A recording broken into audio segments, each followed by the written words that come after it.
So today's video lesson is going to be on properties of chords. Remember, a chord is like a segment that's passing through a circle. It starts on the circle and stops on the circle, whereas a secant goes all the way through like a line. A chord starts and stops. So we would call this chord AB, and it would just use that segment notation. Right? So we have our circle D and chord AB, our first property, and we're going to learn two today. So this is the first property of chords. If a line passes through the center of the circle and is perpendicular to a chord, then the chord is bisected by the line.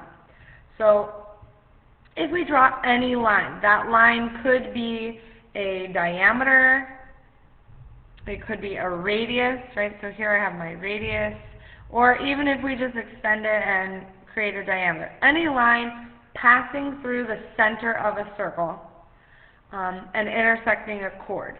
If that creates a perpendicular, meaning that the line drawn and the chord are perpendicular, then my chord is bisected.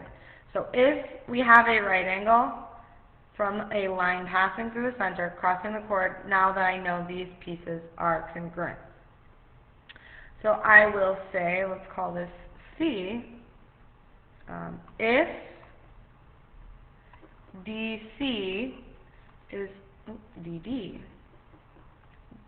DC is perpendicular to AB, right, then I know that AC is congruent to CB. Right? So we just have these examples using our figure here, but now let's go ahead and look at a few examples where we have our pictures. So in example 1, I have part A and part B.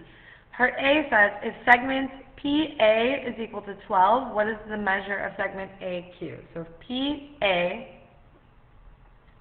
is 12, then what is the measure of AQ? Well, I see that this line, which is a radius, is perpendicular.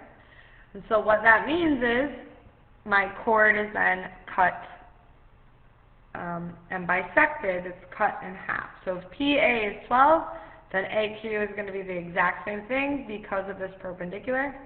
And it's as simple as that. AQ is equal to 12. Now part B, same picture, just a little bit different scenario. If OA is 4, OA is 4, and AQ is 3, what is the radius of circle O?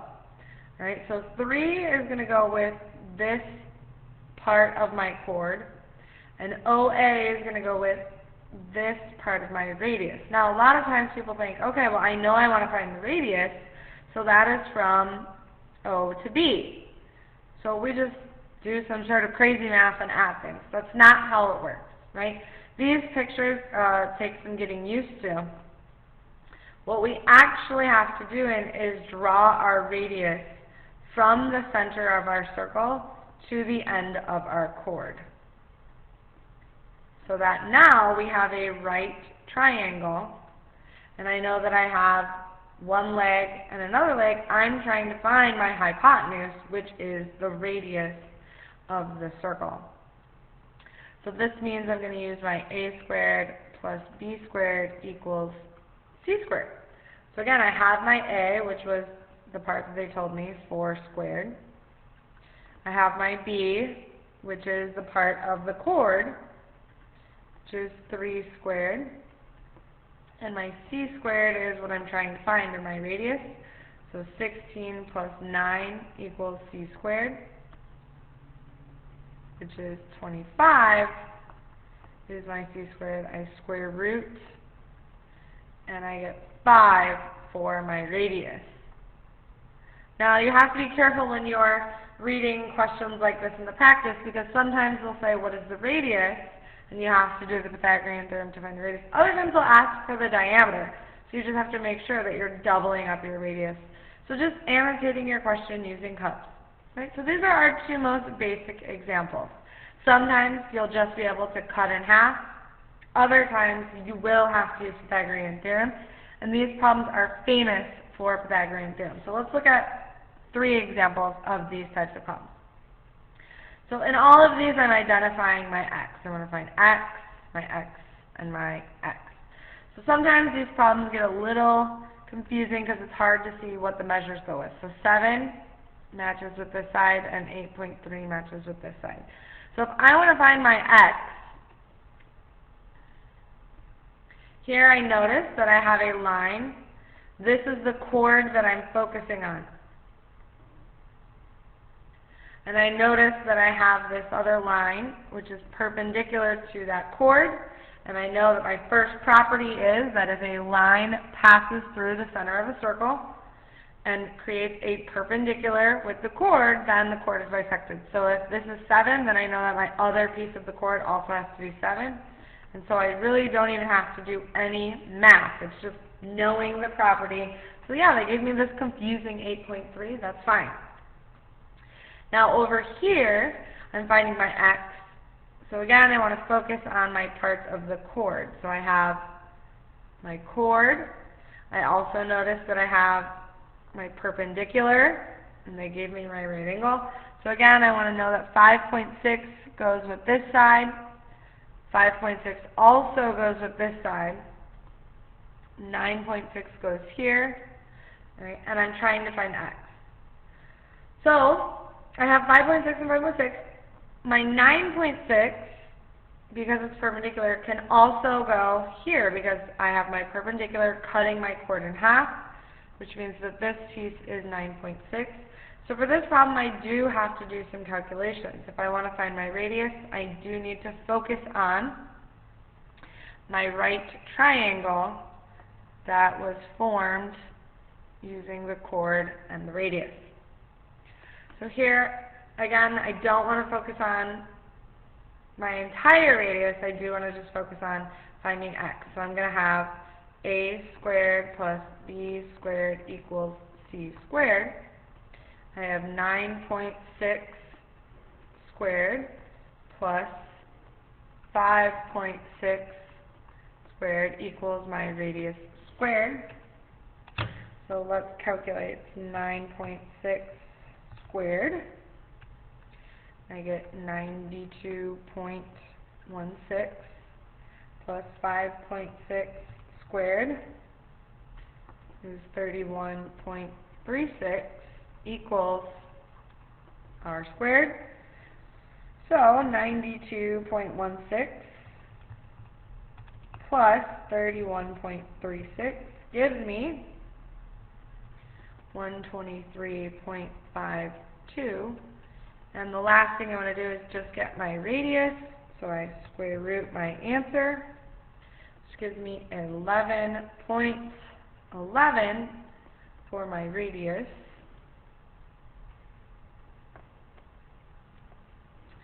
Right?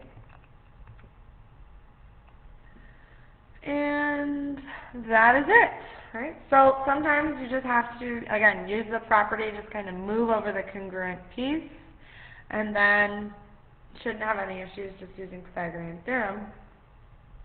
So now this one is a little bit trickier, and this is a little bit more like the last example we did on the previous page. So here again, I'm using my chord, and I see that my radius is perpendicular.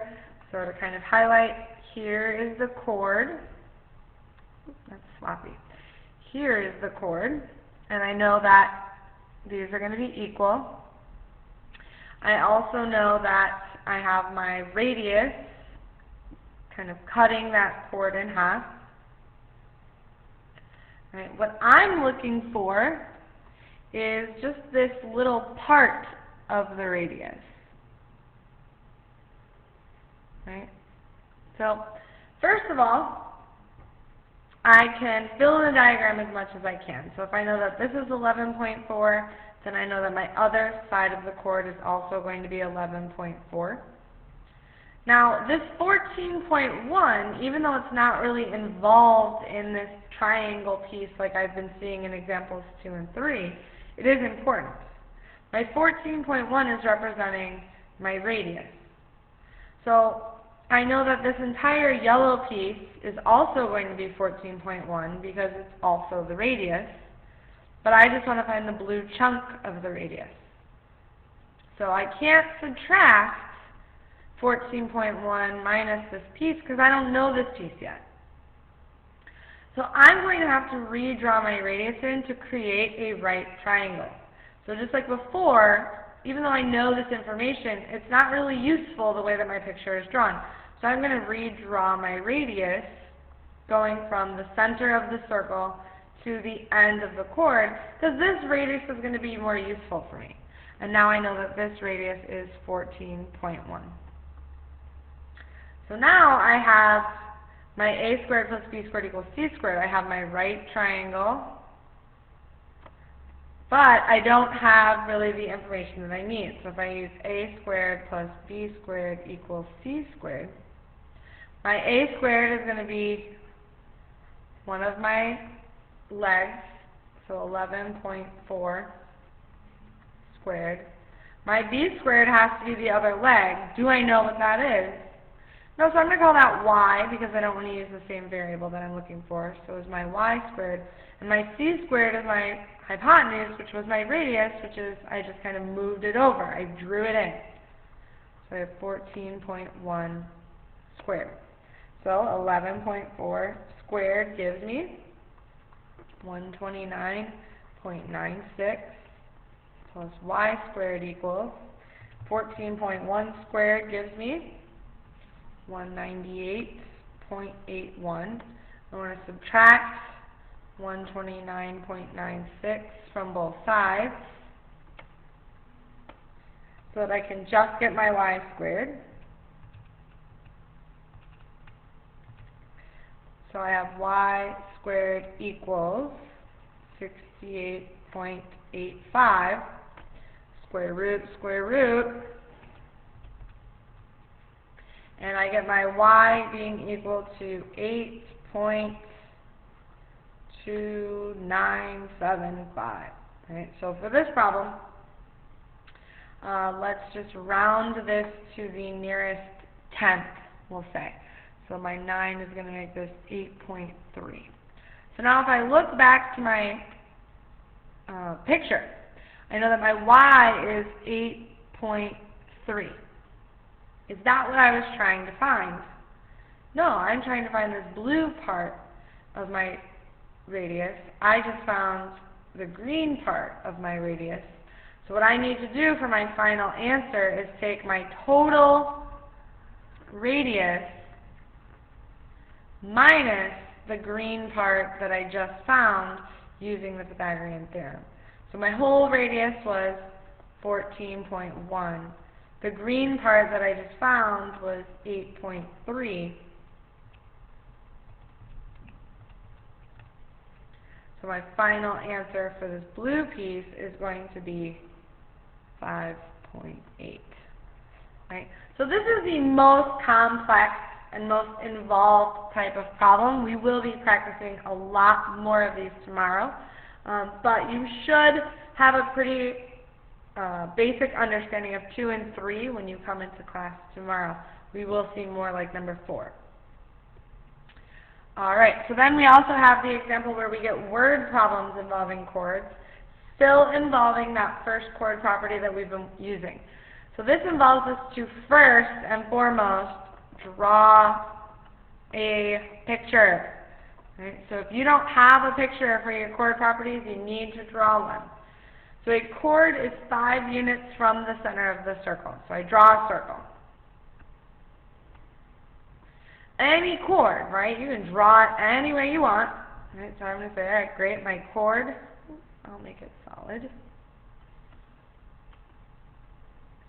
My chord is 5 units from the center of the circle. So that means from the center to the chord, I have 5 units.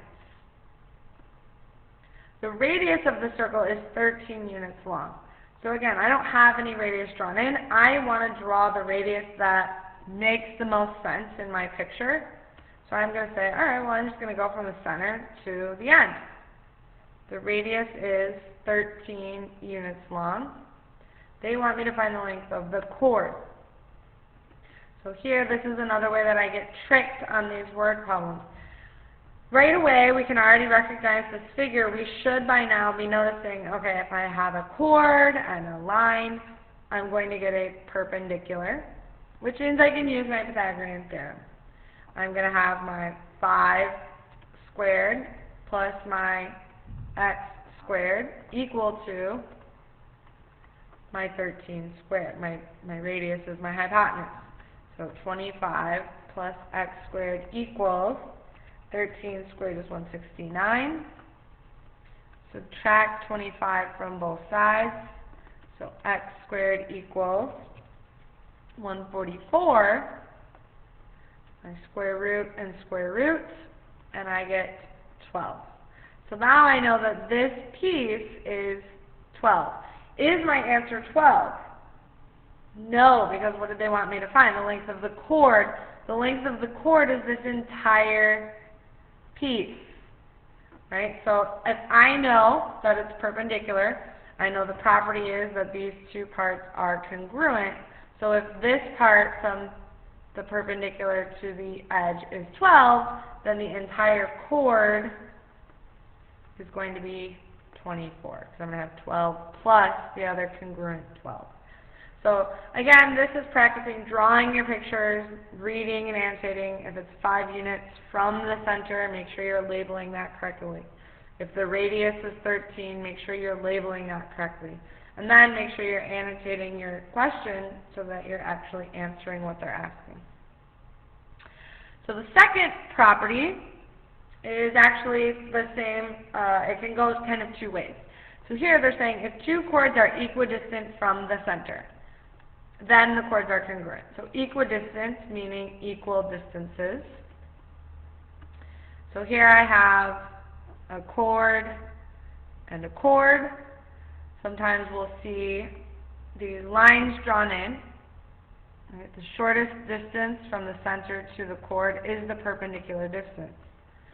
So we'll draw in those distances.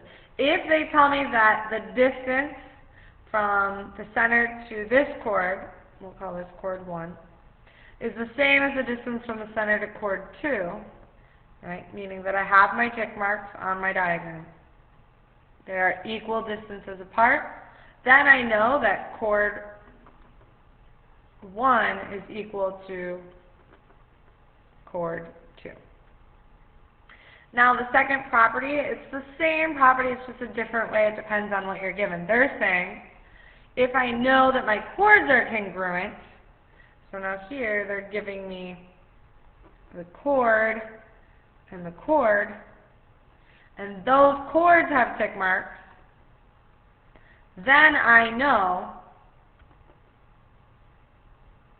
that my distances, which for this purpose I'll just call distance x and distance y, that distance x will be equal to distance y. So no matter which picture you're given, the first picture, they're saying, all right, well, if these are equal distances apart, then the chords are the same. Here they're saying if the chords are the same, then they're equal distances apart. It's the same thing. So we have 2 more examples. In question A, question A says, if the measure of CD is 13, what is the measure of AB? Well, I see that my tick marks are here, which means that these chords are equal distances apart. If they're equal distances apart, then I know they're congruent. So if CD is 13, AB is congruent and is also 13. Easy as that. All right. The second example says if OX is 9 and OY is also 9, and XD is 12. What is the measure of AB? So now we're actually using both properties. Property 2 says that if these 2 distances are equal, that my chords are equal. But I have to use property 1 to find the measure of CD. Right now I only know half of it. But I know that this mark is forming a right angle, which means that CX is going to also be 12, because any line passing through the center, creating a right angle with a chord, means that it bisects. So that's property 1. Now property 2 is saying, great, well if CD is 24, and these are equal distances apart, then what is AB? AB is also 24. Alright, so that is it, right? So your two main properties. The first property talked about a radius or a diameter or any line that's perpendicular to a chord, cutting it in half. The second property was a little more straightforward, and it says if chords are equal distances from the center, then the chords are congruent. Make sure you have these notes copied down. We will be checking tomorrow, and we will be practicing more of these examples tomorrow in class.